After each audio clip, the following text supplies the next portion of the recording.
शुभम प्रफुल्ल कुमार थोरात मी आज तुम्हाला हार्मोनियमवर 1-2 वाजवून दाखवणार आहे. त्या तुमचे नाव राधे सर माझ्या गावाला जाऊ सारखं फिरून पाहू असं आहे.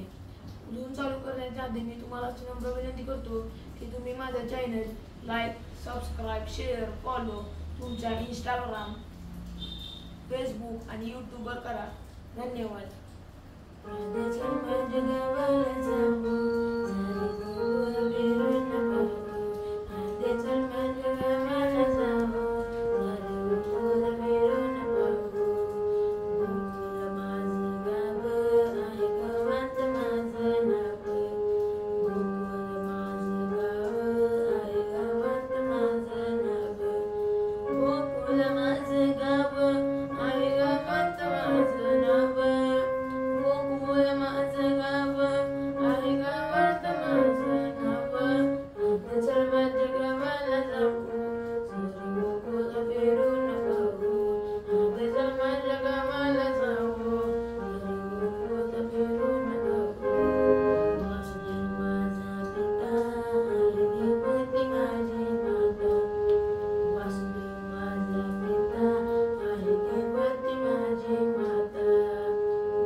Jana